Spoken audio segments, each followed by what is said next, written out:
Chapter 1. She didn't hear the wolves until one of them breathed on her neck. Mireya pressed her back against the frozen stone wall of the collapsed bridge shelter, a hand clamped over her mouth, the other gripping the handle of a dead flashlight like a weapon. The breath came again, warm, deliberate, close enough to fog the air between them. Then silence. And then a voice, low and unhurried, said, "You're not afraid enough." She ran. Not because she was brave. Because something older than bravery, something buried deep in the marrow of her, told her that staying still in the dark with that voice meant dying. Mireya burst from the shelter into a wall of rain, her bare feet slamming against gravel and mud as she scrambled up the embankment of the ravine she'd fallen into 6 hours ago. Her left wrist throbbed where she'd caught herself on the way down. Her ribs ached. Everything ached. But the rain was coming down so hard she could barely see 3 feet ahead, and that was the only advantage she had. Behind her, no footsteps. No crashing through the brush. Just silence, which was somehow worse. Mireya had been driving for 11 hours when the bridge gave out beneath her. Not dramatically, no explosion, no theatrical collapse. The concrete simply cracked, the car tilted, and she slid sideways into the dark like a coin dropped into a slot. The impact had knocked her unconscious. When she woke, she was at the bottom of a ravine with rain pouring into the shattered window and water already rising around her ankles. She'd dragged herself out, found the shelter, a half-collapsed maintenance structure beneath the ruined bridge, wrung out her jacket. I tried her phone. No signal. No signal. No signal. She'd accepted that she was lost somewhere in the deep northern mountain range, miles from the nearest town, with no way to call for help and a storm that showed no signs of breaking. What she had not accepted, what she refused to accept even now, even running through the dark with rain in her eyes, was the possibility that the voice in that shelter had been real. Because voices didn't come from empty rooms. Not in the real world. And Mireya Voss had spent 26 years building a very precise, very careful version of the real world. One with explanations. One without ghosts. She crested the embankment and immediately slipped, catching herself on a tree trunk, bark biting into her palms.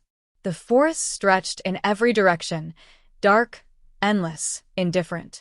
The rain made it impossible to tell which way was up the mountain and which was down. She pressed her forehead against the rough wood and breathed. Think. You're smarter than this. Think. Water. She could hear it, not just the rain, but something steadier, deeper. A stream. Streams ran downhill. Downhill meant valleys. Valleys meant roads.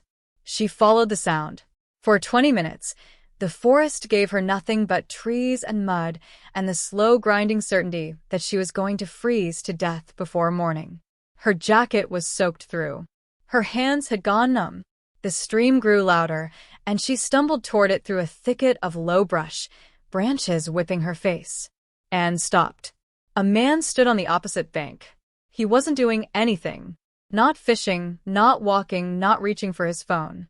He was simply standing there, arms at his sides, watching her with the kind of stillness that didn't belong to a human being caught off guard. Rain plastered dark hair to his face. His clothes, dark, simple, worn, were barely wet, as though the storm had decided, on some molecular level, not to bother him. His eyes caught the faintest thread of moonlight through the canopy and reflected it back. Not like a camera. Not like glass. Like an animal. Mireya's breath locked in her chest. You should stop running, he said. Same voice. The one from the shelter. Calm. Unhurried. Almost amused. You're going the wrong way. She didn't move. Didn't breathe. The stream churned between them, maybe 4 feet wide, black and fast with snowmelt. I know what you are, she said. The words came out steadier than she expected, and she didn't know where the lie came from, but it landed. Something shifted in his expression. The faintest flicker of surprise. Do you? He asked. And then the second wolf appeared at the edge of the tree line behind her. Not as a voice this time, but as a shape, massive and dark and there, and Mireya understood, with the cold clarity of someone watching a door close, that she had just made the worst decision of her life. Chapter 2. The wolf behind her didn't growl. That was the thing that frightened her most. A growl she could have understood, aggression, warning, the universal language of back off. But this creature simply stood at the tree line, watching her with amber eyes that held something far more unsettling than hunger. Patience. Mireya's mind catalogued exits the way it catalogued everything, quickly, precisely, with a kind of ruthless efficiency that had gotten her through 2 years of solo travel and one very bad situation in a border town she never spoke about. The stream behind her. The man, the thing in front of her. The wolf at her back. The trees to her left, dense and dark, but not impassable. She calculated the angle. Calculated the distance. Calculated her odds. They were terrible. I wouldn't, the man said, as though reading the geometry of her escape route directly off her face. He hadn't moved. Hadn't raised his voice. The rain continued to fall around him, as though it were choreographed. Lorcan is faster than you think. And the cold will finish what he started. Lorcan. He'd given the wolf a name. As though it were a person. As though it were a person. What do you want? Mireya asked. Her voice was level. Controlled. The voice she used in negotiations, in interviews, in every situation where showing fear meant losing ground. She was a journalist. She'd spent the last 4 years chasing stories into places most people wouldn't go. She knew how to be calm when calm was the only currency she had. The man tilted his head, studying her. Honestly, he said, right now, I want you to stop shaking before Lorcan thinks you're injured prey and loses his manners. Behind her, the wolf, Lorcan, made a low sound. Not a growl. Something almost conversational. Mireya forced her shoulders to still. The man watched her do it. Something in his expression shifted. Not surprise, exactly. Recognition. As though she'd passed a test she hadn't known she was taking. Good, he said. Then he moved. He crossed the stream in one fluid step, the water barely reaching his ankle, and Mireya's body locked up. Every nerve firing at once, the primal scream of moving crashing against the rational part of her brain that said moving now means dying. He stopped 2 feet away. Close enough that she could see the details the rain and darkness had hidden. A scar along his jawline. Old and faded. Eyes that were not quite the right color. A deep, shifting amber that seemed to have light behind it rather than reflecting it. A stillness in the way he held himself that was fundamentally, unmistakably not human. My name is Draven, he said. Simply. As though they were meeting at a conference. As though she wasn't soaked and shaking and trapped between 2 predators in the middle of a forest with no one in the world who knew where she was. I don't care what your name is, Mireya said. The corner of his mouth lifted. Just barely. You will, he said. But not yet. He turned, dismissing her, which somehow made her angrier than the threat had, and began walking upstream along the bank. After 3 steps, he paused and looked back over his shoulder. You have 2 options, he said. Follow me. Or stay here and die of hypothermia in approximately 40 minutes. I've watched it happen before. It's not peaceful. Mireya stared at him. The rain hammered down. Behind her, Lorcan shifted, a rustle of fur and weight, the quiet creak of muscle adjusting. Not threatening. Just there. A reminder. She thought about the story she'd been chasing when her car went off the road. A series of disappearances in these mountains over the past decade. Hikers mostly. A few hunters. No bodies ever recovered. The local sheriff had shrugged when she'd asked about it, the way sheriffs in small towns shrugged at things they didn't want to examine too closely. What if the disappearances aren't disappearances at all? She'd written in her notes, 2 days before the bridge collapsed. What if someone or something is collecting them? She looked at Draven's back as he waited, patient and unhurried, in the pouring rain. What if you're about to find out? Mireya followed. The walk took longer than it should have. Draven moved at a pace that was deliberately slow, accommodating her, she realized after the first 10 minutes, though he never said so. The terrain was brutal, slick rocks, root systems that jutted from the mud like traps, inclines that were nearly vertical in places. Mireya's bare feet were numb. She'd lost feeling in them sometime around the 20-minute mark, which was actually a mercy, because the cuts she knew she was collecting would have been excruciating otherwise. Lorcan followed at a distance behind her. She could hear him, or rather, she could feel him, a presence in the dark that was somehow both menacing and oddly steady, like a heartbeat at her back. Neither of them spoke. The rain began to ease around the 40-minute mark, thinning from a downpour to a fine, cold mist. The forest changed, too, the trees growing taller, older, the canopy thickening overhead until the mist couldn't reach them. The ground became quieter, softer, pine needles instead of mud. And then the trees opened, and Mireya stopped breathing. The structure sat in a natural clearing, half hidden by the forest, as though it had grown there rather than been built.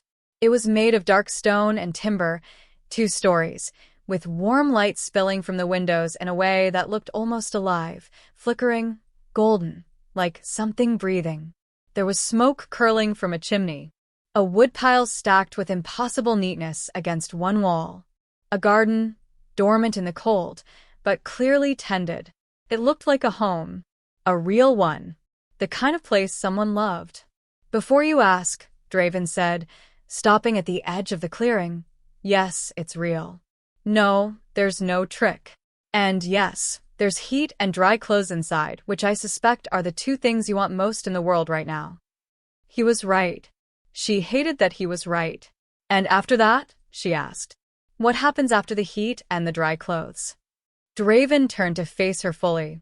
The mist curled around him, and for one strange moment, in the low golden light from the cabin, he looked less like a threat and more like something out of a painting, ancient, composed, impossibly still. "After that," he said, "we talk. And I tell you what you've actually stumbled into out here. And if I don't want to hear it..." His amber eyes held hers. There was no malice in them. No cruelty. Just something deep and serious and patient, the way a sea looked patient from the shore, calm on the surface, with everything dangerous happening far below. "Then you'll leave," he said. "In the morning. Healed, fed, with directions to the nearest road. No one will stop you." Behind her, Lorcan made that low sound again. Almost a huff. Almost laughter. But Mireya... Draven said her name like he already knew it, like it was a word he'd carried for a while, and she felt something sharp and strange twist in her chest. "I don't think you're going to want to leave." "You don't know me."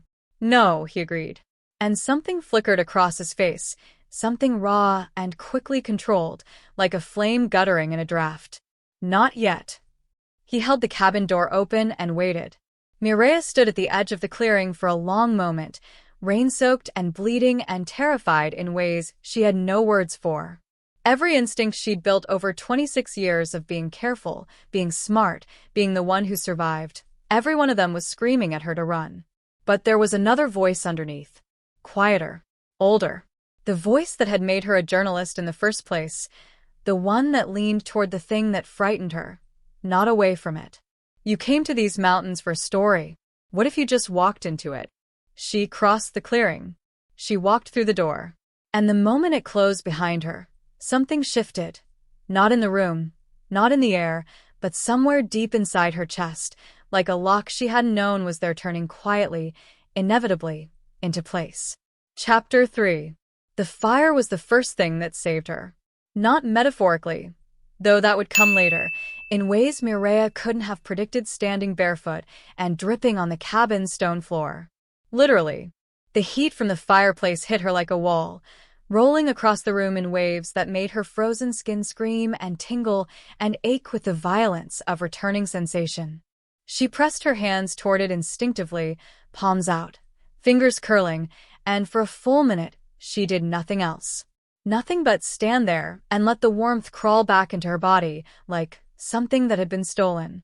Draven had disappeared somewhere behind her. She heard the quiet movements of someone who knew their space intimately, a cabinet opening, fabric being folded, water being poured. Domestic sounds. Normal sounds.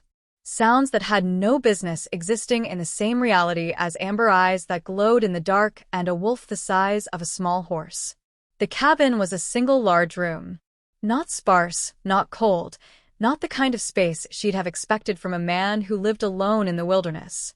There were bookshelves, actual bookshelves, packed tight with worn spines. A kitchen area with copper pots hanging from a rack above a stone counter. A table, hand-carved, with 2 chairs pulled close together as though someone had been sitting there talking. Rugs on the floor, thick, hand-woven, in deep browns and greens. And everywhere small signs of care. A dried bundle of herbs hanging from a beam. A smooth stone on the windowsill, clearly collected for no reason other than its shape. A quilt draped over the back of a chair, well-used and well-loved. Someone lived here. I really lived here. Not survived. Lived. Clothes, Draven said, appearing at her side with a stack of folded fabric. He held them out at arm's length, a clear gesture of distance, of respect, and didn't look at her body, didn't linger, didn't do any of the things men did when they had the advantage. He simply handed her the clothes and stepped back. The door on the left leads to the washroom. There's hot water. Take your time. Mireya took the clothes. They were simple, a long-sleeved shirt, thick wool pants, wool socks, and they smelled like cedar and something warmer underneath. She looked at him, searching his face for something she could name and use. A tell. A crack. The thing that would reveal what he actually wanted from her. His expression gave her nothing. Just that calm, watching stillness. She turned and walked to the washroom without another word. The hot water was, without exaggeration, the most extraordinary thing Mireya had ever experienced. She stood under it for 15 minutes, letting it pour over the cuts on her feet and the bruises on her ribs and the place on her wrist where she'd caught herself on the ravine. The pain bloomed and ebbed in waves. The cold, that deep, bone-level cold that had settled into her hours ago, began, slowly, to release its grip. She watched the mud and blood swirl down the drain and tried to organize her thoughts the way she organized notes. Chronologically, factually, one piece at a time. Fact: the man called Draven is not human. She said it to herself, plainly, the way she'd say it in a voice memo. No drama. No hysteria. Just the observation laid flat. Fact: the creature called Lorcan is a wolf. An unusually large wolf. Possibly not just a wolf. Fact: Draven knew my name without me telling him. That one she turned over. She hadn't given it. Not when he'd introduced himself. Not at any point during the walk. She was certain of this. She was certain of almost nothing in the last 12 hours, but she was certain of that. Which meant he'd gotten it some other way. From her car, maybe, her registration, her press credentials in the glove compartment. But her car was at the bottom of a ravine, and he'd been standing in the forest when she found him, not at the crash site. How did he know where I crashed? How did he know I was there at all? She dressed slowly, pulling on the dry clothes and feeling something tight and wound up in her chest begin, almost imperceptibly, to loosen. Not trust. Not yet. But something adjacent to it. The grudging acknowledgement that she was warm, dry, not bleeding anymore, and not yet dead. When she emerged, Draven was at the kitchen counter, his back to her, doing something with a cast iron pot over the fire. The smell hit her before she could catalog it. Something rich and deep and earthy, broth and root vegetables and herbs she couldn't identify, but that made her stomach clench with sudden, desperate hunger. Sit, he said, without turning around. He gestured to the table with one hand. Food first. Questions after. That's not a negotiation. Mireya sat. She was too hungry to argue, and she knew it, and she suspected he knew it too. He brought a bowl to the table. Heavy, ceramic, filled with a stew that was so dark and fragrant it looked almost black in the firelight. A piece of bread, thick and dense, was balanced on the rim. A clay mug of water beside it. He set it down in front of her, then retreated to the opposite side of the table and sat, his own hands wrapped around a mug of something steaming. He was watching her again. Not hungrily. Not predatorily. Carefully. like she was something fragile. Something that might break if he moved too fast. Mireya ate.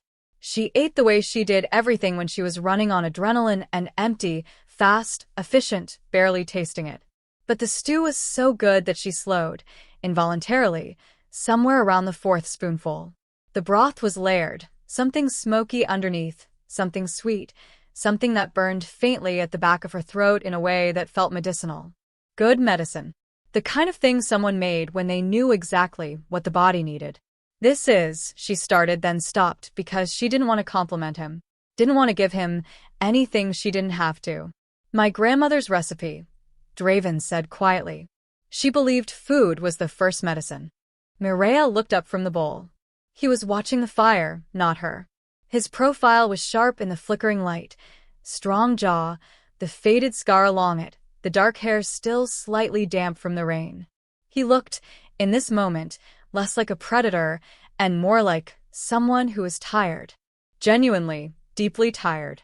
Your grandmother, Mireya said carefully. Was she? She didn't know how to finish the sentence. Like you?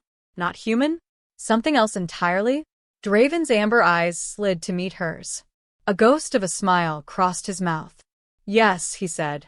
Simply. The fire crackled.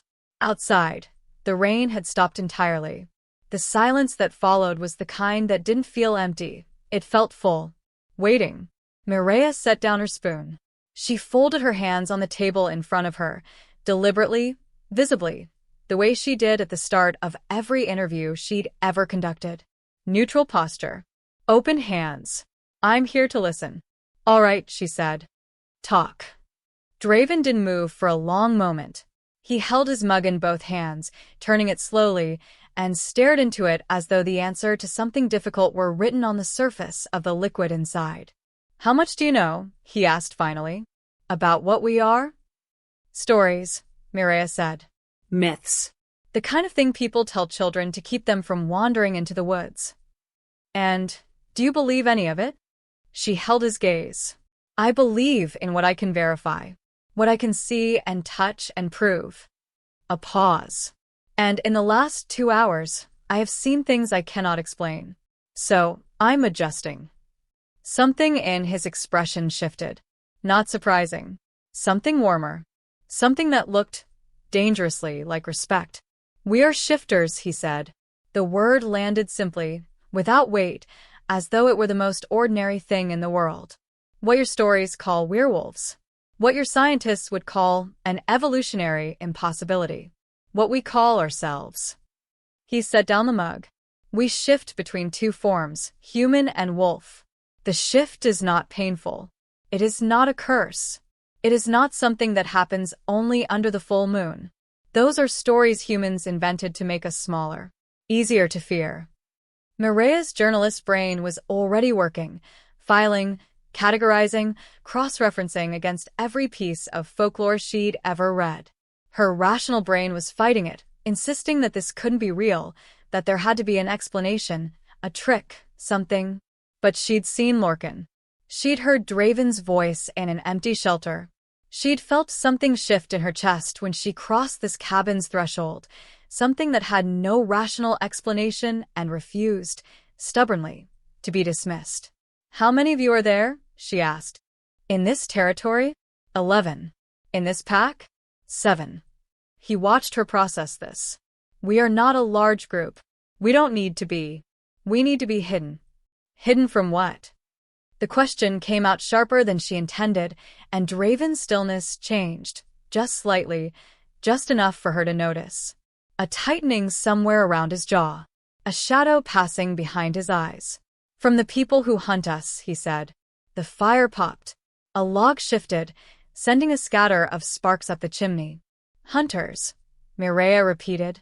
Flat. Factual. Yes. People who know you exist. Who actively seeks you out. Yes. And kill you. Draven's amber eyes held hers, and in them she saw something she recognized. The look of someone who had lost people. Not abstractly. Not hypothetically. Specifically. The kind of grief that didn't announce itself but lived quietly in the architecture of everything a person said and did and was. Yes, he said. They kill us. They have been killing us for a very long time. The silence that followed was heavy. Mireya held it, didn't rush to fill it, didn't flinch away from it.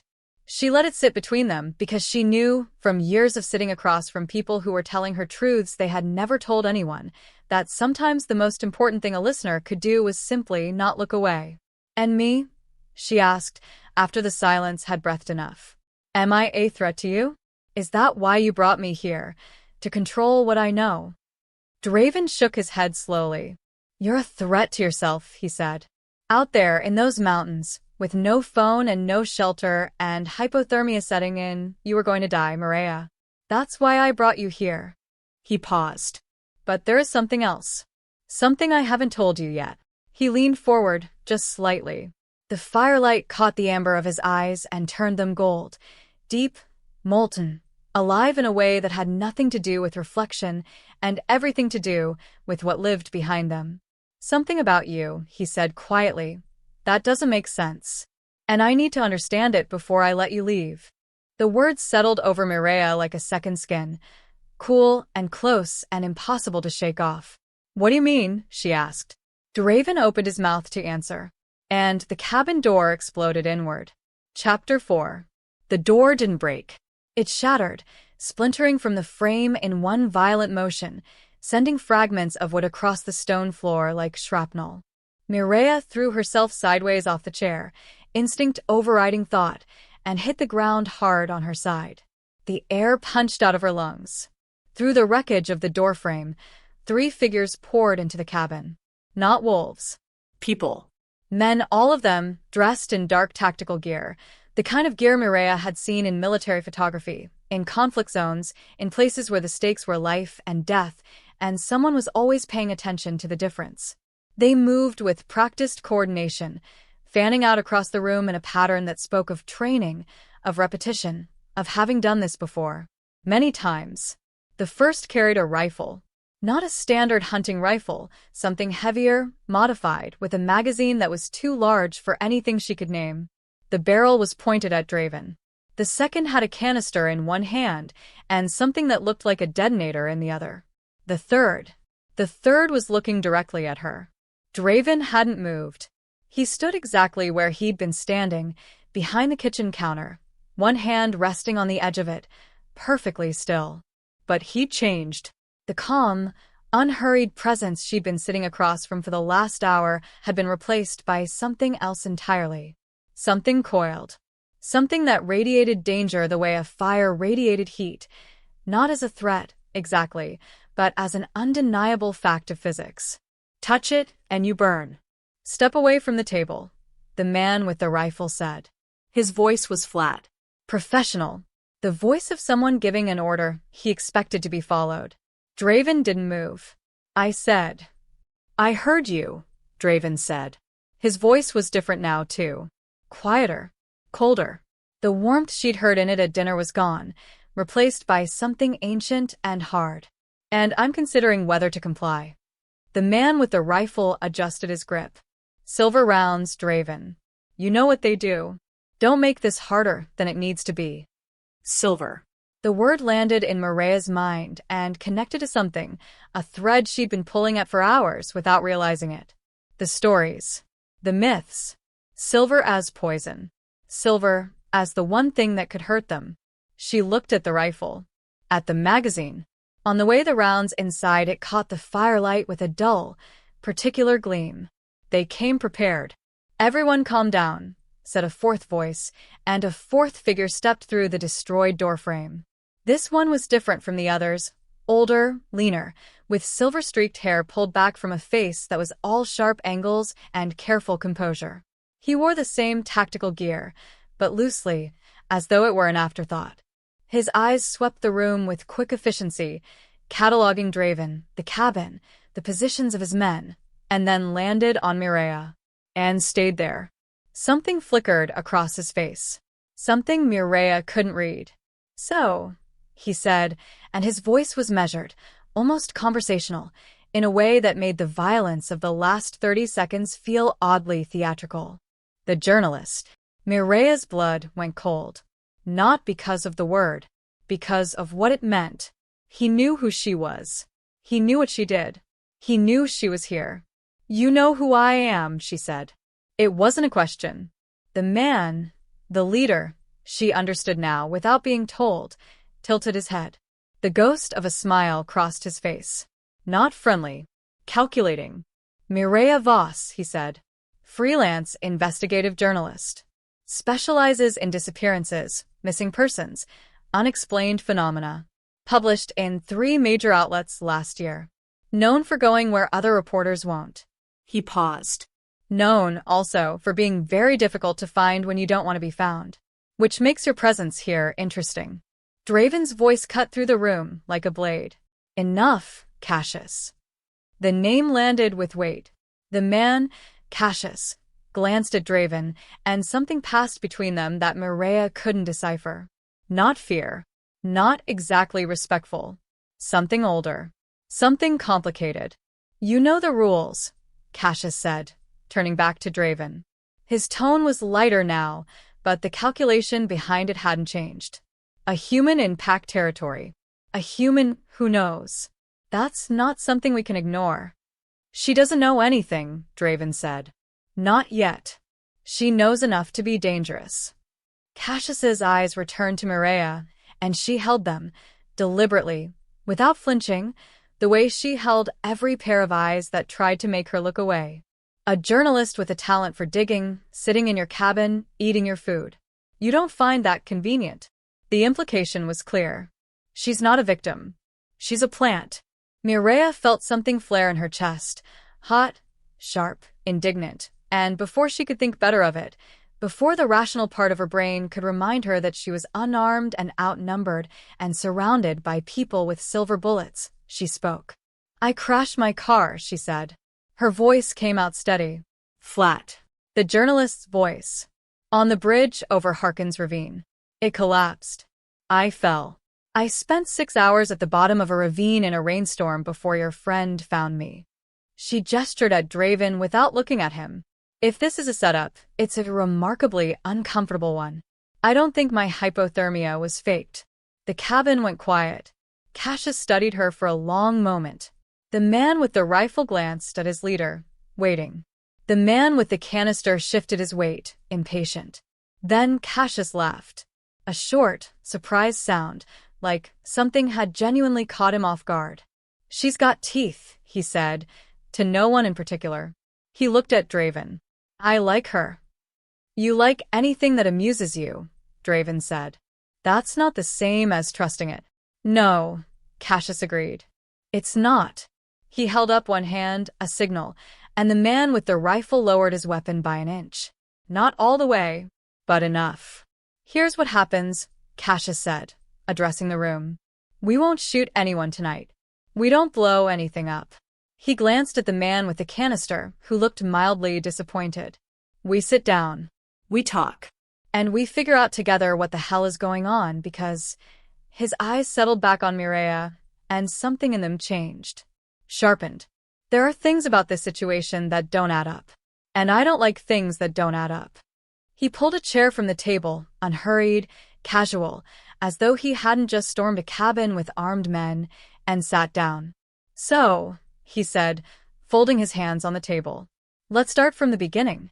The beginning, as it turned out, took longer than Mireya expected. Draven told most of it, the crash, the ravine, finding her, bringing her to the cabin. He told it plainly, without embellishment, in the same calm voice she'd heard all evening. But there were gaps. Places where he paused, where his amber eyes flickered to Cassius and back, where something unspoken passed between them that Mireya felt but couldn't hear. Cassius listened without interrupting.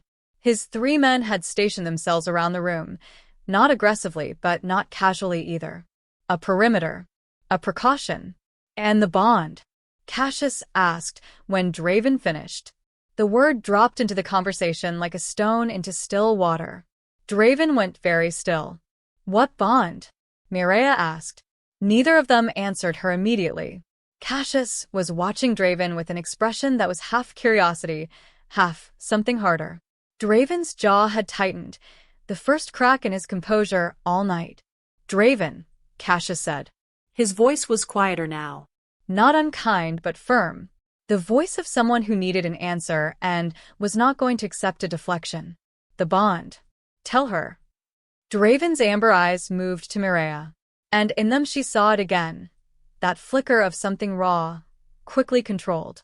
The flame in the draft. When I found you in the ravine, he said slowly, something happened. Something I've never experienced before.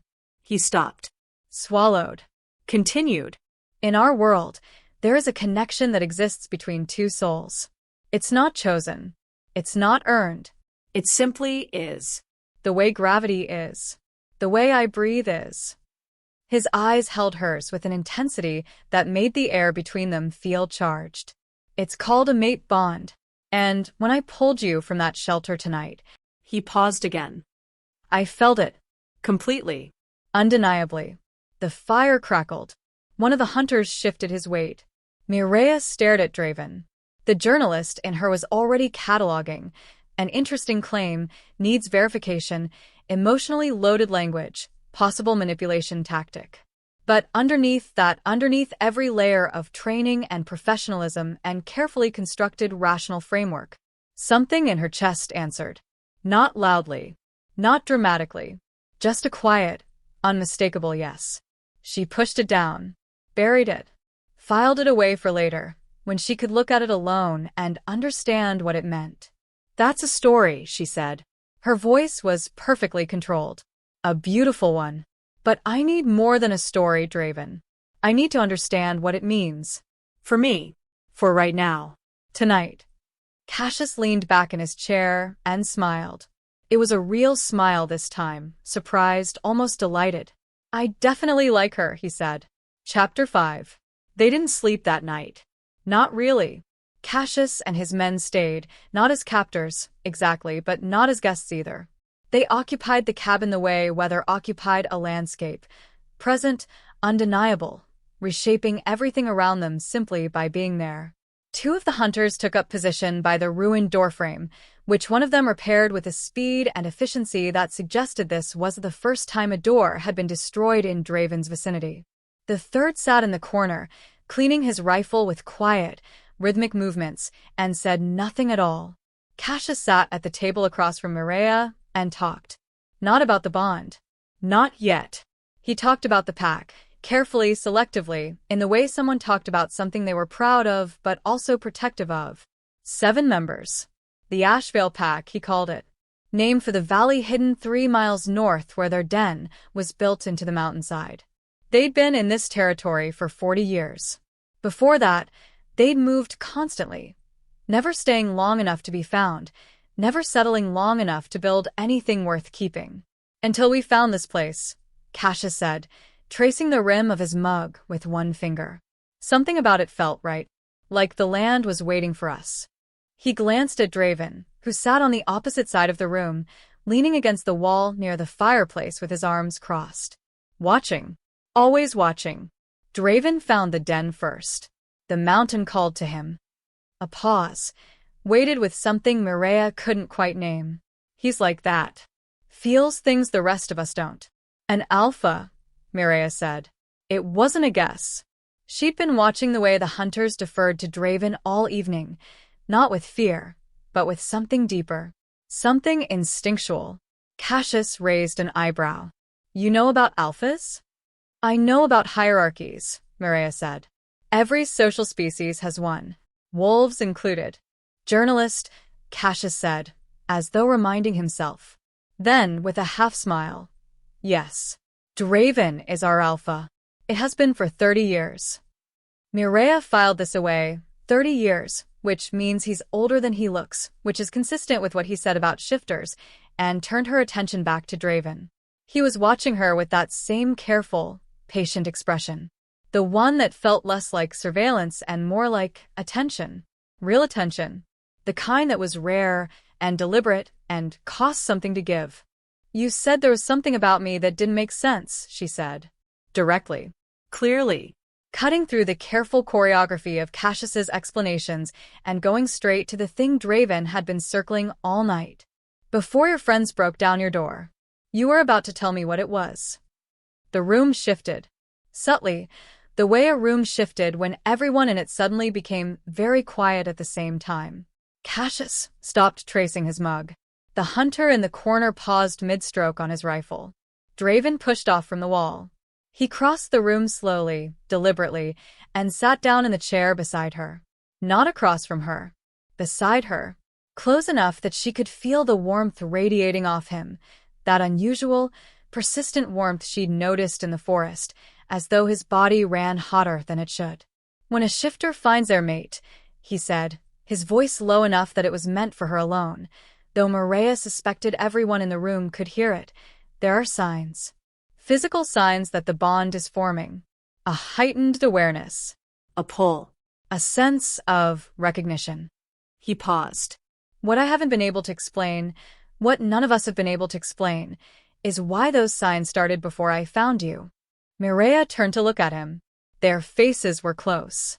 Closer than they'd been all night, and for one disorienting moment, she felt the thing in her chest again, that quiet, unmistakable pulse, and had to physically look away to keep her expression neutral. "What does that mean?" she asked. "It means the bond knew about you," Draven said. "Before I did. Before you were anywhere near this territory." His amber eyes were serious. Searching.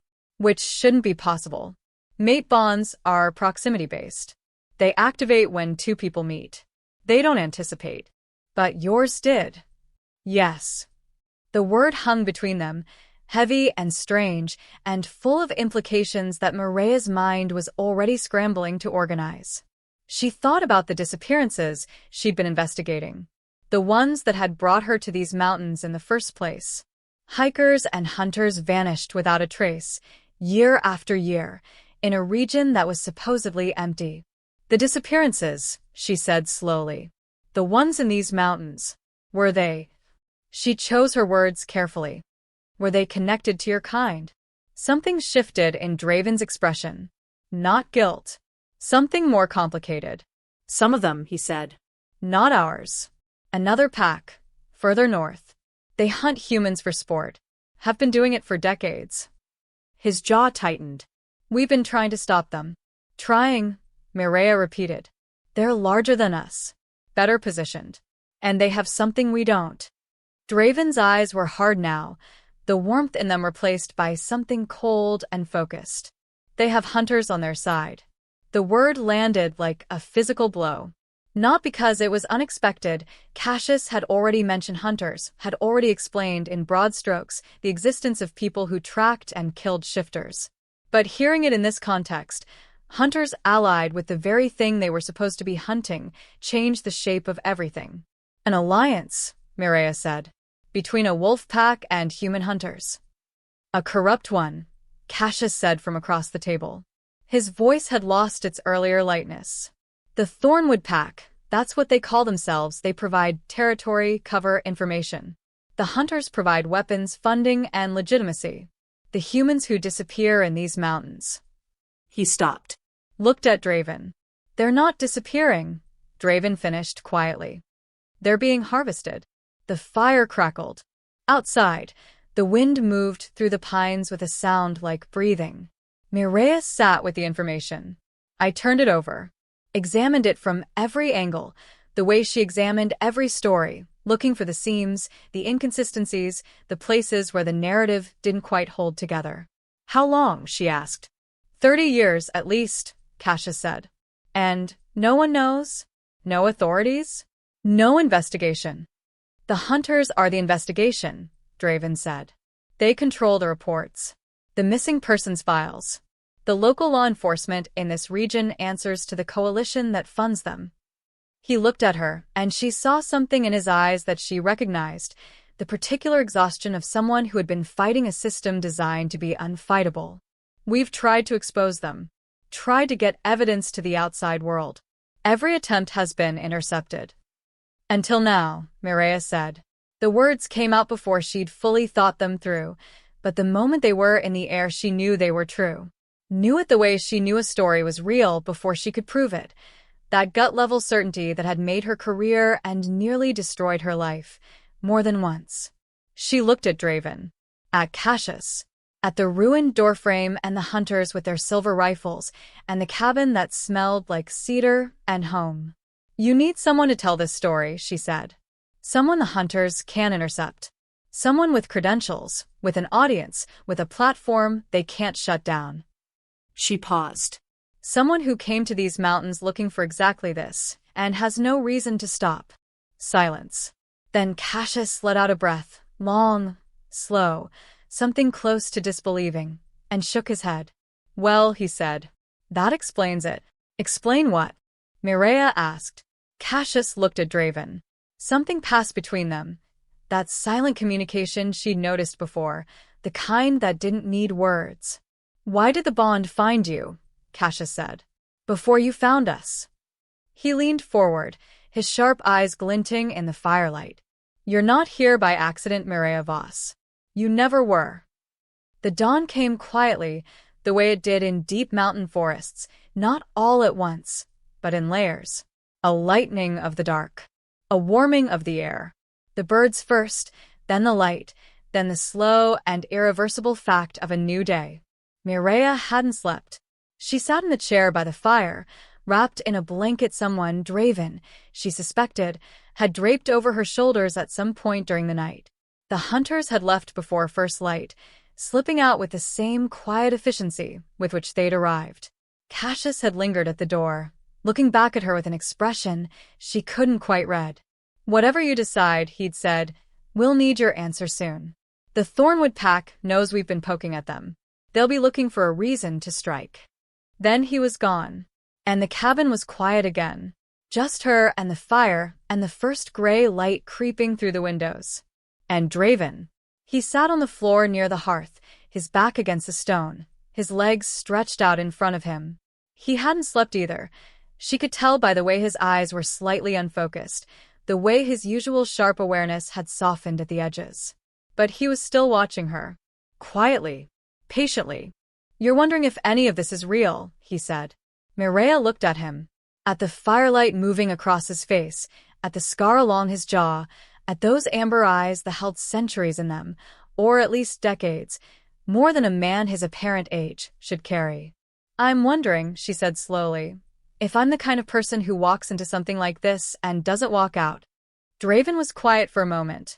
"Everyone walks in," he said. "The ones who matter are the ones who choose to stay." Outside, the first ray of true sunlight broke through the canopy and fell across the cabin floor like a line drawn in gold.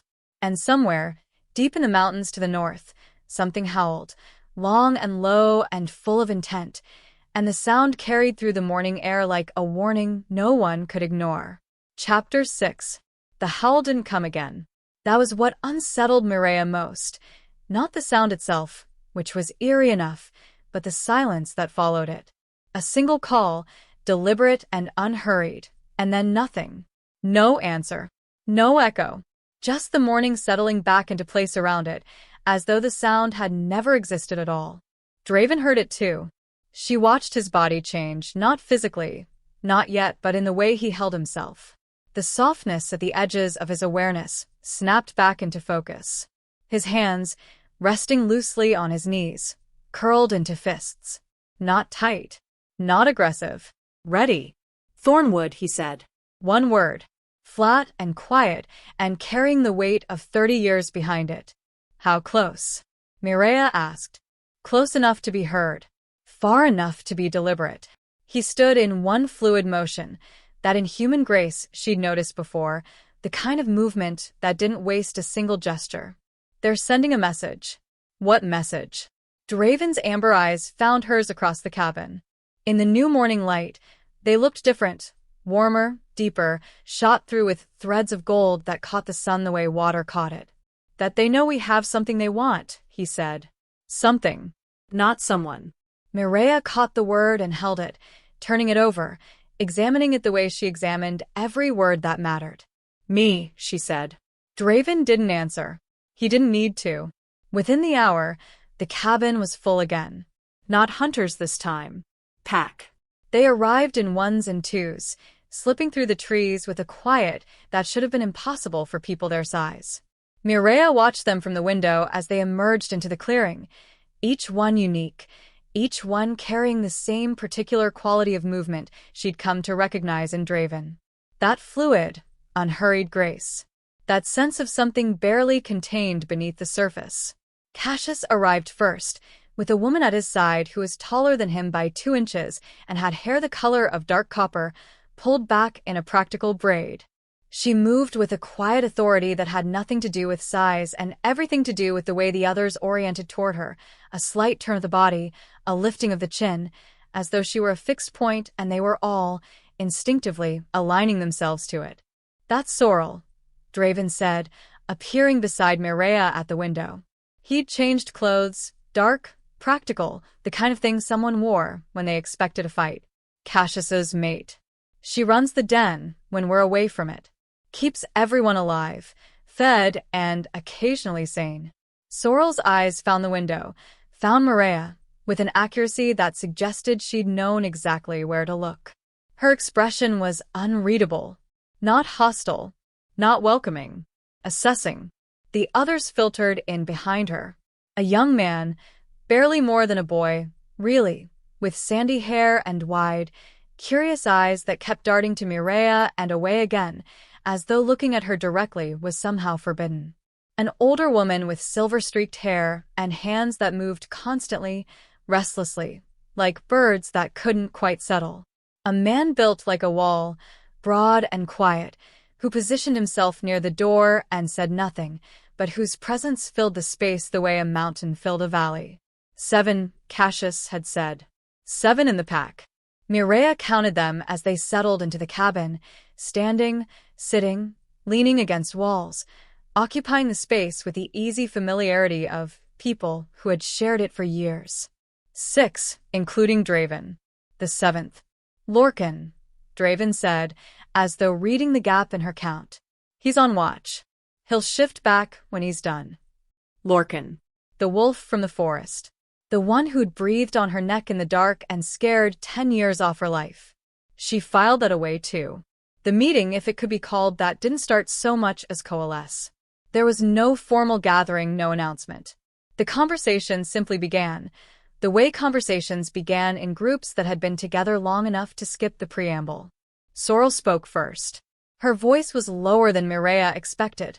A contralto, warm and rough-edged, with an accent Mireya couldn't place. "Tell her everything," Sorrel said, looking at Draven. "All of it. She needs the full picture if she's going to be useful to us." "Useful," Mireya repeated, from her spot near the fireplace. She hadn't sat down, hadn't been offered a chair.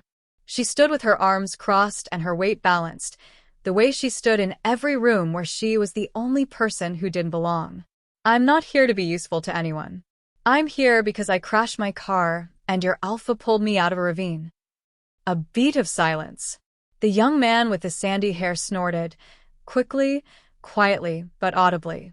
The older woman with the restless hand smiled, just at the corner of her mouth.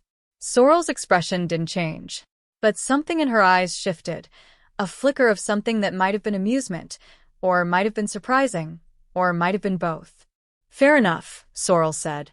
She turned back to Draven. "Talk." It took an hour. Maybe more. Mireya lost track, because the story Draven told, with Cassius filling in gaps, with Sorrel adding context, with the others interjecting in small, precise ways, was not the kind of story you listened to casually. The Thornwood Pack had been in these mountains for 60 years.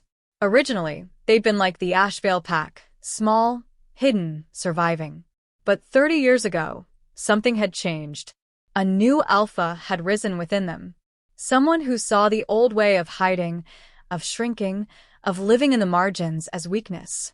"His name is Valor," Draven said. The name came out carefully, the way you said the name of something dangerous. He took control of the pack through a challenge, killed the previous alpha in front of the whole pack. No warning, no provocation, just a decision. "Charming," Mireya said dryly. "He's more than charming," Cassius said. His voice had lost its usual lightness entirely. "He's strategic. Brilliant, even. He saw something the rest of us didn't, that the hunter coalitions weren't the enemy. They were an opportunity." The room went quiet at that. "Not uncomfortable," Quiet. The quiet of people who had heard this before and still felt it land every time. He made contact. Draven continued. Offered the hunters information, pack locations, migration routes, the things we'd spent generations hiding. In exchange, they gave him weapons, funding, territory protection, a pause, and a hunting ground. The humans who disappear in these mountains, Thornwood delivers them. The hunters look the other way. Everyone profits. Except the people who disappear, Mireya said. Except the people who disappear, Draven confirmed. His voice was quiet, tired. The voice of someone who carried this weight every day and had stopped expecting it to get lighter. Mireya's mind was already working, building the architecture of the story, mapping the connections, identifying the sources she'd need, the evidence, the chain of custody that would make this not just a tale told around a fire, but something irrefutable. Something that could not be ignored or suppressed or buried. How many, she asked. Total. How many people have disappeared in the last 30 years? The silence that followed was longer than any other. Sorrel answered. Her voice was steady, but her hands, those restless, bird-like hands, had gone still. We've confirmed 47, she said. We believe the real number is higher. 47. The number sat in the room like a physical weight. Mireya nodded. Once. Slowly. The journalist in her was already composing headlines, structures, the particular shape a story like this needed to take to cut through the noise and make people pay attention. But underneath the professional machinery, something else was moving. Something quieter and older and angrier. 47 people. And no one knew. I need evidence, she said. Not testimony. Not stories. Physical evidence. Records. Something that connects the hunters to Thornwood. Something that proves the disappearances aren't accidents or bad luck or people who simply wandered too far into the woods. We have some, Cassius said. Not enough. We've been collecting what we can for years, but, he gestured, a frustrated motion. We're wolves, not investigators. We don't know what matters and what doesn't. I do, Mireya said. The words dropped into the room with a quiet certainty that made several pairs of eyes turn to her. She held them, all of them, without flinching. I know exactly what matters, she said. And I know exactly how to find the rest. The conversation shifted after that. Not in tone, the weight of what they were discussing didn't lift, but in direction. From what had happened to what could be done. Mireya found herself at the center of it without quite knowing how she'd gotten there, asking questions, pulling threads, mapping the territory the way she mapped every story she'd ever chased. Sorrel watched her throughout, not with suspicion that had faded somewhere around the second hour, but with something sharper, something evaluative. It was Sorrel who spoke to her, later, when the others had drifted to other tasks and the cabin had emptied to just the two of them and Draven, who sat in his corner by the fire, watching Mireya the way he always watched her, with that quiet, consuming attention that made her skin warm in ways she refused to examine. You're not afraid, Sorrel said. It wasn't a question. Mireya looked up from the notes she'd been making on the back of a page torn from one of Draven's books, the only paper she could find. Should I be? Most humans would be. Sorrel's copper hair caught the light as she tilted her head. Most humans would have run the moment they understood what was happening. Or tried to. Most humans haven't spent 4 years chasing stories into places they're not supposed to go. Mireya set down the pencil, a stub, worn nearly to nothing. Fear is useful. It keeps you alive. But it's not the same as caution, and it's not the same as good judgment. Sorrel smiled. A real one, small, crooked, genuine. Draven was right about you, she said. Right about what? Sorrel's eyes flicked to Draven, that silent, consuming presence by the fire, and back to Mireya. Something knowing moved across her face. That you were worth the trouble, she said. Then she stood, stretched, and walked toward the door with the easy grace that every member of this pack seemed to carry like a second skin. She paused at the threshold, at the repaired doorframe that still bore the scars of last night's entrance. One more thing, Sorrel said, without turning around. The bond between you and Draven. It's real. It's not manipulation, it's not a trick, and it's not going away. She glanced back over her shoulder. Her expression was gentle, the first genuinely gentle thing Mireya had seen from her. The sooner you stop fighting it, the easier everything else becomes. Then she was gone, and Mireya was alone with Draven and the fire and the weight of a story that had just become, in the space of a single morning, the most important thing she had ever touched. She looked at him. He was already looking at her. "You heard all of that," she said. "Every word," he said. No apology in his voice. No pretense. Mireya held his gaze for a long moment. Then she picked up her pencil and went back to her notes. But the thing in her chest, the quiet, unmistakable pulse, beat a little louder than it had before. And this time, she let it. Chapter 7. 3 days passed before Mireya saw the first crack in the story. Not in the Thornwood story. That one held together with the terrible coherence of something that had been built carefully over decades by people who knew exactly what they were doing. No, the crack was in her story. The one she was building in pencil on torn pages, piecing together fragments of testimony and Cassius's grudging cooperation and Draven's quiet, precise answers to questions she hadn't known to ask until she asked them. The crack appeared on the morning of the third day, when Lorcan returned from patrol. He shifted at the edge of the clearing. Mireya had seen him do it twice now, and each time the strangeness of it settled differently in her. Not the shift itself, which was faster and more fluid than anything the stories promised, but the after. The way he stood in human form, blinking, reorienting, as though waking from a dream he hadn't chosen to have. He was younger than the others. Mid-20s, maybe, with the same sandy hair she'd noticed in the boy at the meeting. The same boy, she understood now. Lorcan and the sandy-haired pup were the same person. He was also, she understood, the one who had breathed on her neck in the shelter the night they met. He came inside shaking off rain. It had been raining on and off for 2 days, the kind of persistent mountain drizzle that soaked everything eventually, and accepted a mug of something hot from the older woman with the restless hands, whose name, Mireya had learned, was Vanessa. Then he looked at Draven, and his expression changed. Not fear. Something adjacent to it. The particular tightness of someone delivering news they knew would land badly. They moved, Lorcan said. The cabin went still. Draven was on his feet before the sentence finished. Not quickly, not dramatically, but with that coiled readiness Mireya had seen in him before.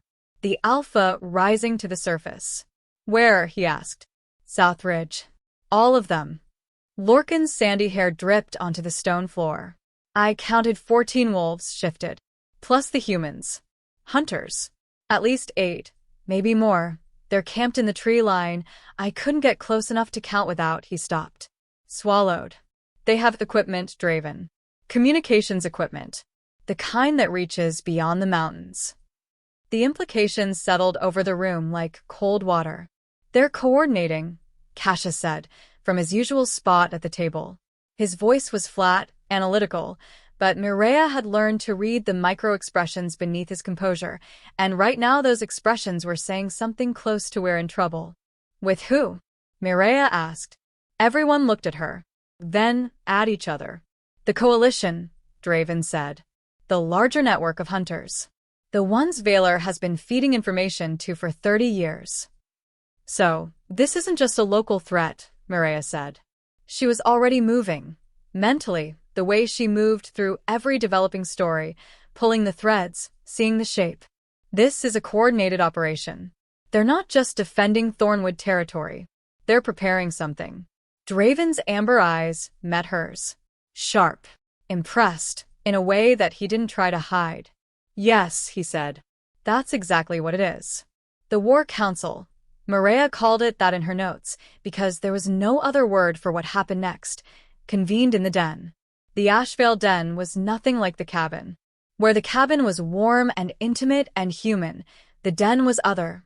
Carved into the mountainside over decades, expanded and shaped by hands and claws and the particular patience of creatures who measured time differently than most. The main chamber was large, lit by channels cut into the rock that caught natural light and redirected it in ways that felt almost architectural. The air was cool and dry, and carried a mineral smell that Mireya associated, after 3 days, with safety. The pack gathered around a natural stone formation in the center of the chamber, a flat expanse of rock that served as a table, map, and altar all at once. Carved into its surface were markings Mireya couldn't read, but Draven translated them quietly, his voice low against her ear. "Territory boundaries," he murmured. "Pack routes. Danger zones. We've been updating them for 40 years." She studied the markings with the attention she gave to everything that mattered. Memorizing. Understanding. Filing. Sorrel stood at the head of the formation, arms crossed, copper hair pulled back tight. Cassius beside her. Vanessa perched on a natural ledge nearby, her restless hands finally, mercifully, still. The large man, whose name was Cade, Mireya had learned, and who spoke in sentences that averaged 4 words but somehow communicated entire paragraphs, stood at the back, arms crossed, radiating quiet solidity. Lorcan hovered near the entrance, still damp, still young, still carrying the weight of what he'd seen on the South Ridge. And Draven stood beside Mireya, close enough that their shoulders almost touched, close enough that she could feel the warmth of him, that persistent, unusual heat, without quite making contact. She was aware of it. She was aware of it the way she was aware of gravity, or air. A fact of the environment that she could not ignore, no matter how hard she tried. "The question," Sorrel said, cutting through the murmur of quiet conversation with the particular authority of someone who had spent years being the person who ended discussions and started decisions, "is what they're planning. And how much time we have before they do it." "Not much," Cassius said. "If they're calling in coalition support, they're not playing for territory. They're playing for annihilation." The word landed in the chamber and stayed there, heavy and cold. "Valor wants us gone," Draven said. His voice was calm, the Alpha's calm, the kind that existed not because the situation was calm, but because someone had to be. "We've been a thorn in his side for 30 years. We've been quiet about it, careful about it, but we've been there. And now," his eyes moved to Mireya, briefly, then away. "Now we have something he can't afford to let exist." "The story," Mireya said. Everyone looked at her. She didn't flinch. "I'm the story. If I get out of these mountains with what I know, with evidence, it ends his arrangement with the coalition. The hunters lose their cover. The disappearances get investigated. Everything he's built for 30 years collapses." "Which means he needs to stop you before you leave," Sorrel said. "Which means he needs to stop us," Draven corrected. Something in his voice when he said it, quiet, fierce, final, made Mireya's chest tighten in a way that had nothing to do with fear. Silence settled over the den. The kind of silence that preceded decisions. The kind that felt like the space between a lightning strike and the thunder that followed.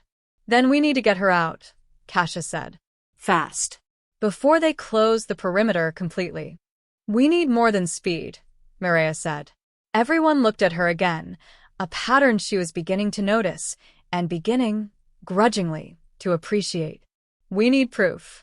Concrete, verifiable, irrefutable proof that connects Thornwood to the disappearances and the hunters to Thornwood. Without it, I'm just a journalist with a crazy story about werewolves. And that story gets buried before it ever sees daylight." "So we get you the proof and get you out," Lorcan said. He was leaning against the entrance, arms crossed, chin lifted, trying, Mireya thought, very hard to look older than he was. "How?" She looked at the markings on the stone. At the territory lines. At the web of routes and boundaries and danger zones that the Ashvale Pack had been maintaining for 40 years. "Show me where they keep their records," she said. The plan took shape over the next 6 hours, built in the particular way that plans built themselves when the people building them had been working together long enough to trust each other's instincts without explanation. The stars burned overhead. The wind moved through the trees. And something in Mireya's chest, something she had been holding at arm's length for 3 days, examining from a safe distance, refusing to let close, cracked open, just a little, like light through a door that someone had finally stopped trying to keep shut. She didn't say anything. Not yet. But she reached out, slowly, deliberately, and laid her hand over his. The warmth of him flooded through her palm. The bond pulsed once, deep and quiet, like a heart recognizing another heart. Draven's fingers turned beneath hers. Interlaced. Held. They sat like that for a long time, watching the stars. Holding on. And somewhere in the dark, on the south ridge, the Thornwood pack was moving, silent and purposeful and gathering itself for what was coming next. Chapter 8. Cassius didn't come back. The sun rose over the eastern ridge, spilling gold across the valley, and he still wasn't there. Sorrel stood at the entrance to the den, arms wrapped around herself, staring at the treeline with an expression that had gone past worry somewhere around the 4th hour and settled into something harder. Something that looked like preparation. Mireya watched from inside the den. She'd offered to wait with her, twice, but Sorrel had declined both times. Politely. Firmly. With the particular dignity of someone who needed to be alone with their fear, even if they couldn't admit it was fear. Draven paced. Not obviously, he was too controlled for that. But Mireya had learned to read the small movements now, the micro-adjustments that telegraphed what the rest of him refused to show. The way his hand kept moving to his side, as though checking for a weapon that wasn't there. The way his eyes tracked the light moving across the valley with the precision of someone calculating angles, distances, time. How long does this usually take? Mireya asked. She sat on the stone ledge near the fire pit, her notes spread out beside her. She'd been trying to work, mapping connections, building the framework of the story, but her concentration kept fracturing. Kept drifting to the entrance. To Sorrel's silhouette against the morning light. To the fact that a man had gone into hostile territory to get information for her story, and he hadn't come back. For hours, Draven said. 6 if he ran into complications and had to circle back. Mireya looked at the sun. Calculated. It's been 8, she said. Draven nodded. Once. Sharp. Then he turned and walked to the entrance, and Mireya watched as he placed one hand on Sorrel's shoulder. Gentle, brief, the kind of touch that said I'm here without needing words. Sorrel didn't turn, but her hand came up and covered his just for a moment. Just long enough. Lorcan found him. Or rather, Lorcan found what was left of the trail Cassius had been leaving, small markers, deliberate disturbances in the undergrowth that meant this way in the silent language the pack used when they couldn't risk speech. The trail led south, then east, then doubled back on itself in a pattern that suggested evasion. Running. Lorcan reported this in short, clipped sentences, his sandy hair still wet from the stream. He'd crossed to pick up the scent. His hands were shaking. Not much, just enough for Mireya to notice, sitting in the corner of the den where she'd been banished when the planning started, because this wasn't her area and she knew it, and the smartest thing she could do right now was stay out of the way. He's alive, Lorcan said. I can feel him through the pack bond. But he stopped. Swallowed. He's hurt. And he's not moving. Draven's expression didn't change. But something in the air around him did. A tightening, a focusing like the moment before a storm broke. How many? He asked. Lorcan knew what he meant. 3 wolves. Maybe 4. I couldn't get close enough to count. Thornwood. Has to be. Sorrel's voice cut through the den like a blade. We go now. All of us. We will bring him back. No, Draven said. The word was quiet. Final. The alpha speaking, not the friend. They're expecting that. They left him there as bait. The moment we commit to a rescue, they close the trap. So we leave him. Sorrel's voice cracked, just at the edges, just enough to reveal what she'd been holding underneath the armor. We leave him bleeding on their territory, while they decide what to do with him? We don't leave him, Draven said. He turned to face her fully, and Mireya saw it happen. The shift from friend to alpha, from equal to leader, from the person who wanted to comfort her to the person who had to make the call that would keep everyone else alive. But we don't walk into their trap, either. We go smart. We go quiet. And we go now, before they have time to reinforce. He looked at Cade. At Vanessa. At Lorcan. Still shaking, still young, still carrying the weight of being the one who'd found the trail. Cade, you're with me. Vanessa, you hold the den. Lorcan, he paused. I made a decision. You're on the perimeter. If anything moves between here and the South Ridge, I want to know about it. Lorcan straightened. The shaking stopped. Not because the fear was gone, but because he'd been given something to do with it. And me. Sorrel's voice was steady now. Cold. The voice of someone who had just realized they were being left behind. Draven's expression softened. Just for a moment. Just enough for Mireya to see the cost of what he was about to say. You stay here, he said. If this goes wrong, if we don't come back, the pack needs someone who can lead. Someone who knows what we know. Someone who can finish what we started. I don't want to lead, Sorrel said. I want my mate back. I know. Draven's voice was gentle, devastating. But I'm not giving you a choice. The silence that followed was brutal. Mireya felt it from across the den, the particular violence of someone being forced to choose between what they wanted and what they knew was right. Sorrel's jaw tightened. Her hands curled into fists. And then slowly she nodded. Bring him home, she said. I will, Draven said. It was the first time Mireya had heard him make a promise he might not be able to keep. They left within the hour. Mireya watched them go from the entrance of the den, Draven and Cade, moving through the trees with that inhuman grace, their forms shifting as they descended the slope. Not shifting into wolves. Not yet. But I'm preparing for it. Loosening. The way an athlete loosened before a race. Sorrel stood beside her, silent, watching until they disappeared into the tree line and the forest swallowed them whole. Then she turned and walked back into the den without a word. Mireya stood alone at the entrance for a long moment, feeling the weight of what was happening settle over her like a second skin. A man was hurt because of her story.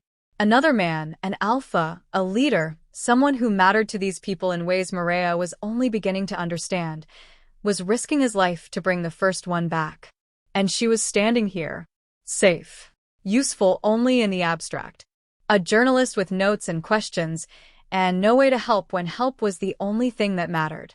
She hated it. I hated helplessness. Hated the certainty that the story she was building, the one that would matter, the one that could change everything, was being paid for in blood she couldn't repay. This is what it costs, she thought. This is what it's always cost. She thought about the 47 people. The ones who'd disappeared into these mountains over 30 years. The ones Thornwood had delivered to hunters like packages, like goods, like things that didn't matter. She thought about Cassius, bleeding somewhere on hostile territory, waiting to be rescued or killed. She thought about Draven's hand in hers last night. The warmth of it. The quiet certainty in his voice when he said, "It's me. Choosing you." And she made a decision. Vanessa found her 20 minutes later, rummaging through the storage room at the back of the den. "What are you doing?" Vanessa's voice was sharp. Not unkind, but suspicious. The voice of someone who had lived long enough to recognize trouble before it announced itself. "Looking for something I can use," Mireya said. She didn't stop rummaging. "A weapon." A tool. "Anything." "Use for what?" "For helping." Mireya straightened, holding a knife she'd found, short, practical, the kind of thing someone used for cutting rope or skinning game. Not a weapon, exactly, but close enough. "I can't just sit here while they're out there risking their lives for information I need." Vanessa studied her for a long moment. Her restless hands had gone still, the way they always did when she was thinking something important. "You're human," Vanessa said. "You'll slow them down. Get in the way. Possibly get yourself killed, which will distract Draven at exactly the moment he needs to focus." "I know," Mireya said. "And you're going anyway." "Yes." Another silence. Vanessa's eyes, pale gray, sharp as glass, held Mireya's without blinking. "You're not going to stop me," Mireya said. It wasn't a question. "No," Vanessa said. "I'm not." She turned and walked to a different cabinet, opened it, pulled out something wrapped in cloth. She unwrapped it carefully, almost reverently, and held it out. A gun. Small, dark, well-maintained. The kind of thing someone kept for emergencies. "Silver rounds," Vanessa said. 6 of them. Enough to drop a shifted wolf if you're close enough and your aim is good enough. She paused. Is your aim good enough? Mireya took the gun. Checked the weight. The balance. She'd fired guns before. Part of the job, in some of the places she'd been. Not often. Not happily. But she knew how. Good enough, she said. Vanessa nodded slowly. Then go. But Mireya. She waited until Mireya looked at her. If you get him killed, I'll make sure you regret surviving. It wasn't a threat. It was a promise. The kind mothers made. Understood, Mireya said. She tucked the gun into her belt, checked the knife, and walked toward the entrance of the den. Sorrel was there, standing in the same spot she'd been standing for the last hour, staring at the trees. She didn't turn when Mireya approached. But she spoke. You're going after them, Sorrel said. Yes. Why? Mireya stopped beside her. I looked at the trees. At the place where Draven and Cade had disappeared. Because I can't build a story out of other people's sacrifices and call it mine, she said. And because she stopped. Swallowed. Because if something happens to him, I need to have been there. I need to have tried. Sorrel turned to look at her then. Really look at her. And something in her expression shifted, not softening, exactly, but opening. Making room. The bond, Sorrel said. You feel it. I feel something, Mireya said. Good. Sorrel's voice was quiet. Fierce. Hold on to that. Because it's the only thing that's going to keep you alive out there. Then she reached out and pressed something into Mireya's hand. A small stone, smooth and dark, warm from being carried. For luck, Sorrel said. Or courage. Whichever you need more. Mireya closed her hand around it. I felt the warmth. The weight. Thank you, she said. Sorrel nodded once. Then she stepped aside, clearing the path. And Mireya walked into the forest, following the trail Draven and Cade had left, moving toward the thing that terrified her most. Not because she was brave. Because the alternative, staying behind, safe and useless, felt like a betrayal of everything she'd ever believed about who she was supposed to be. The forest swallowed her whole within minutes. She moved carefully, quietly, the way her father had taught her when she was 12 and they'd gone hiking in the Adirondacks. Step where the ground is soft. Avoid branches. Breathe through your nose. The lessons came back easily, muscle memory from a childhood that felt like a lifetime ago. The trail Draven and Cade had left was subtle, a broken branch here, a disturbed patch of moss there. But it was there. Deliberate. Meant to be followed by someone who knew how to look. Mireya followed it south, then east, moving deeper into territory she didn't know, toward danger she couldn't fully imagine. And somewhere ahead, in the dark between the trees, Draven was moving toward the same thing. The bond pulsed once. Quiet. Steady. I'm coming, she thought. Hold on. Whether he heard her or not, she didn't know. But she kept moving anyway. Chapter 9. She found them by following the blood. Not a trail, nothing so obvious. Just drops, scattered at intervals that suggested someone moving fast and trying not to leave evidence, but bleeding too heavily to hide it completely. Dark spots on stone. A smear on bark. The forest floor is drinking it down like rain. Mireya's stomach tightened with each new marker. She'd seen blood before, had been in enough dangerous places, covered enough violent stories to know what fresh blood looked like versus old, what arterial spray looked like versus a shallow cut. This was fresh. This was bad. And this was leading her exactly where she needed to go and absolutely did not want to be. The trees thinned ahead. She slowed, instinct overriding urgency, and crouched low behind a fallen log thick enough to hide her if she stayed still. The gun pressed against her ribs. Cold, solid, a reminder of what Vanessa had said. 6 rounds. Close range. Good aim. She hoped she wouldn't need to find out if her aim was good enough. Through the gaps in the trees, she could see it. A clearing, natural, ringed by pines. And in the center, Cassius. He was alive. That was the first thing Mireya registered, and the relief that flooded through her was so sharp it almost felt like pain. He was alive, conscious, sitting with his back against a boulder, one hand pressed against his side where his shirt was dark with blood. His face was pale. Too pale. The kind of pale that said shock or blood loss or both. But his eyes were open, alert, tracking the three wolves that circled him with the lazy, patient movements of predators who knew their prey wasn't going anywhere. Thornwood wolves. Had to be. They were larger than the Ashvale pack, not by much, but enough to notice. Two were dark-furred, nearly black, with eyes that caught the filtered sunlight and reflected it back like coins. The third was lighter, gray-brown, with a scar across its muzzle that pulled its lip into a permanent snarl. None of them had noticed Mireya yet. She scanned the clearing, looking for Draven and Cade, looking for any sign that the rescue was already underway. And saw nothing. Where are they? The question barely had time to form before one of the dark wolves made a sound, low, rumbling, almost like speech. Cassius's eyes snapped to it, then away, deliberate.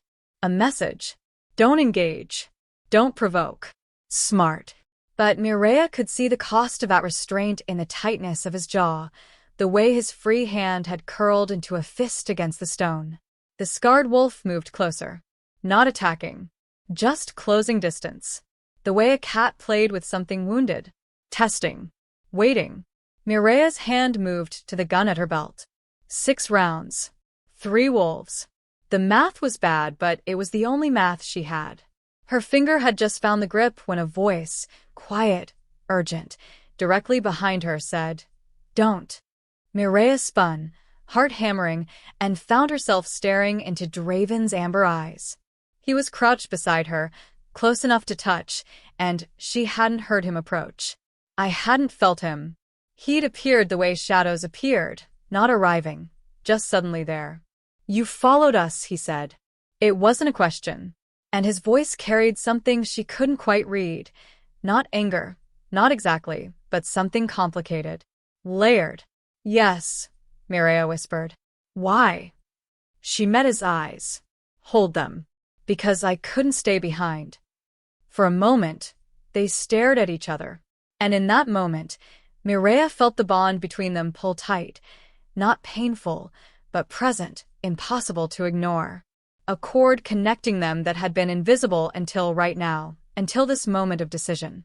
Draven's jaw tightened. Then he nodded once, sharp, accepting, and turned his attention back to the clearing. "Cade's circling," he murmured. "Coming in from the east. When I move, he moves. The 3 wolves will split their attention, and Cassius will shift if he can." A pause. "If he can't, this gets complicated." "What do you need me to do?" Mireya asked. Draven looked at her. Really looked at her, with an intensity that made her breath catch. "Stay here," he said. "Stay hidden. And if anything goes wrong, if we don't make it out, you run. You run, and you don't look back, and you get that story to someone who can use it." His hand found hers in the shadows between them. Squeezed once. "Promise me." Mireya wanted to argue. Wanted to tell him she hadn't followed him into hostile territory just to hide while he risked his life. But the look in his eyes stopped her. Not pleading. Not desperate.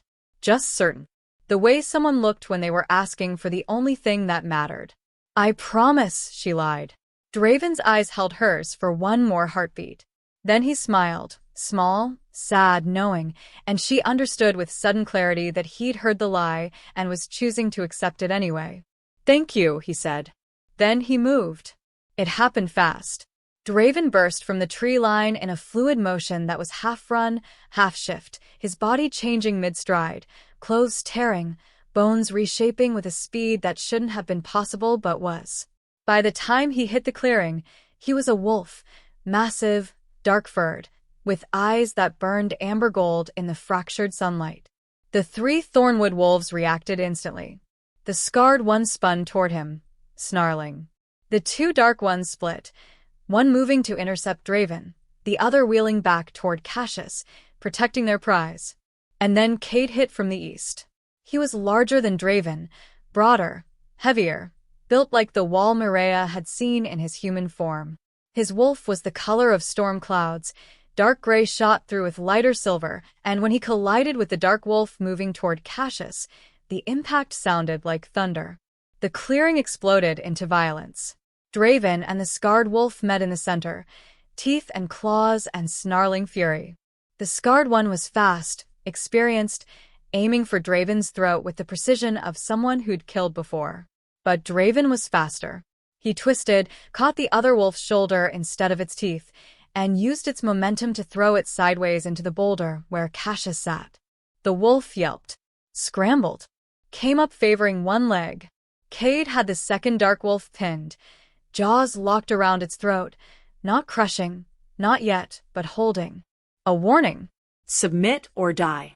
The wolf thrashed, clawed at Cade's face, drawing blood, but Cade didn't let go. And the third wolf, the one that had been circling Cassius, made a decision. It shifted.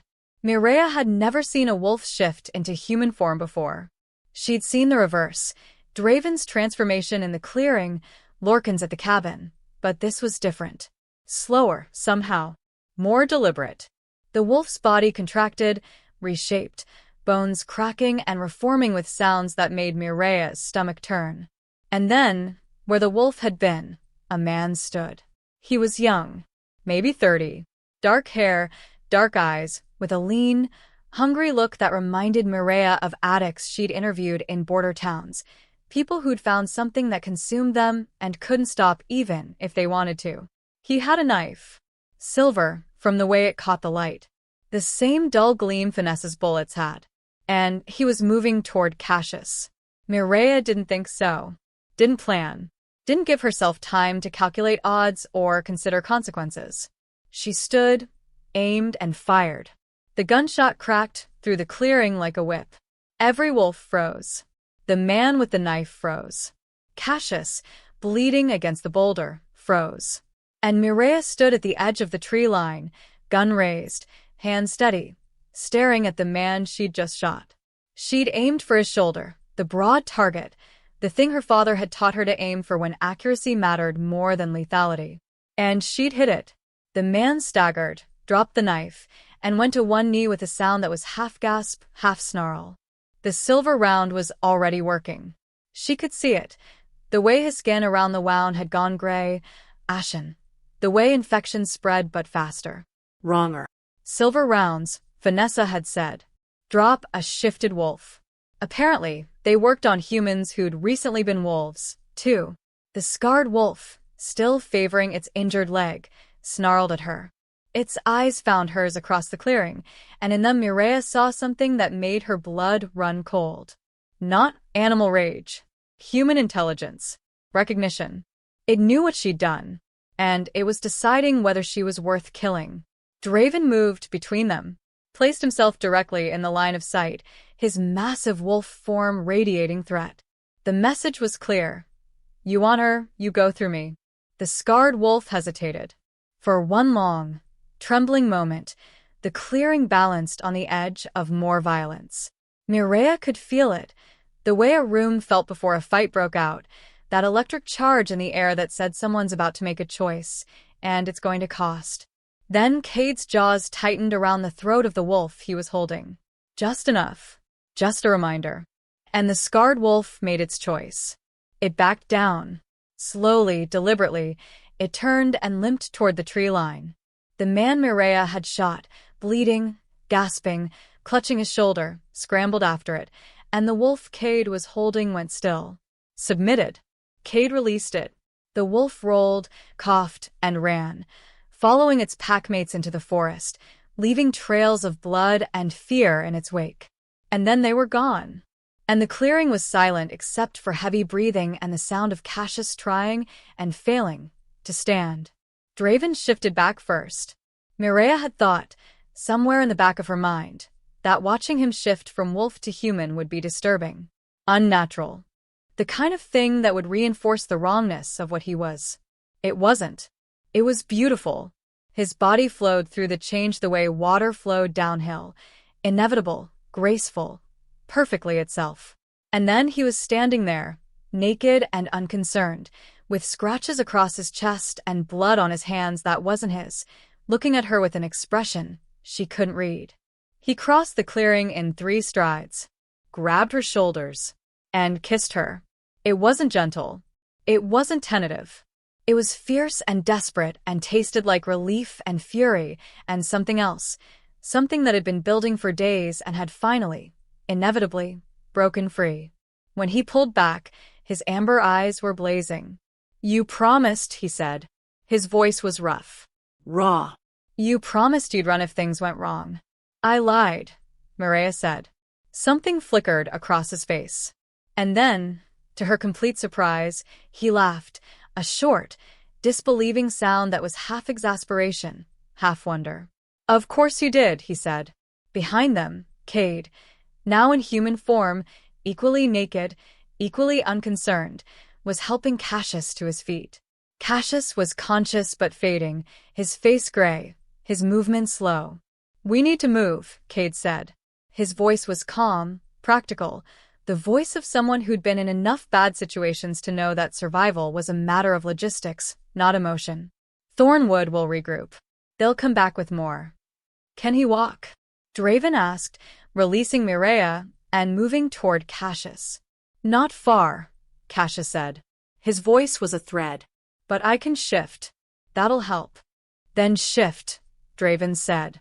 "We run." Now. Cassius nodded. His body shimmered, not the fluid grace Draven had, but rougher, slower, the shift of someone injured and struggling.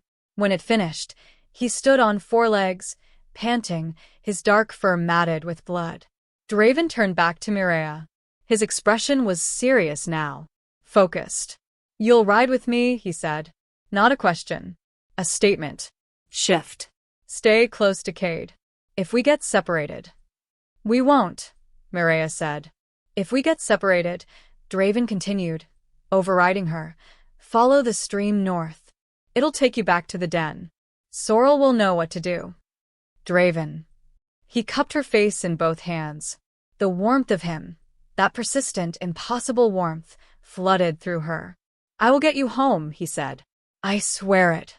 Then he shifted, and Mireya was staring at the massive dark wolf she'd first seen in the forest, in the rain, when her whole world had been a broken car and hypothermia and the certainty that she was going to die alone.